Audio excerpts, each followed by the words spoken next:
کے پیاروں سے، اللہ کے نیک لوگوں سے، اللہ کے پیارے محبوب کے صحابہ کے بارے میں بات کر کے بچت ہو جائے گی، پیسے بھی ملیں گے، لوگ واہ واہ بھی کریں گے۔ لیکن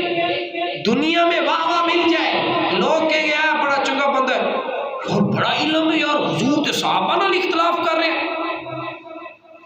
حدیث سے فلان باتیں نکال رہے ہیں، کیا بات ہے یار، اتنا علم، اتنی باتیں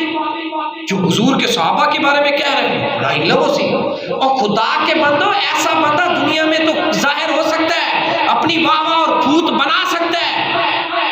خامیاں نکال سکتا ہے، قیامت کے دن پتہ چلے گا، اس وقت معلوم ہوگا کہ جو حضور کے پیارے اور صحابہ ہوں گے وہ حضور کے ساتھ ہوں گے، اور جو دنیا میں ان کی خامیاں نکالنے والا ہوگا، حضور فرمائیں گے میرے پیارے میرے ساتھ ہیں، تو دنیا میں خامیاں نکالتا تھا، شوخیاں مارتا تھا، باتیں کرتا تھا، بڑی سنتیں پیش کرتا تھا، جا ایک طرف تیرے لیے جہنم ہے۔ اس وقت بندے کو پتہ چلے گا۔ آج تو بندہ بڑا حیران، آج تو بڑا پھوت مار لیتا ہے کہ میں جی فلان دے گل کول بیٹھا، میں تو اس بڑی مطمئن کر دیتا ہے حضور دے صحابہ واقعی صحیح نہیں سی، فلان صحیح نہیں سی۔ آج دنیا میں تو یہ کر لو گے، قیامت کے دن پتہ چلے گا کہ وہ صحابہ جو حضور کے دانت مبارک کو پر رکھوالی کرتے، جو حضور کے لب مبارک، آپ کا مبارک تھوک زمین پر نہیں آنے دیتے تھے، وہ صحابہ جو حضور کا مبارک خون وہ زمین پر نہیں آنے دیتے تھے،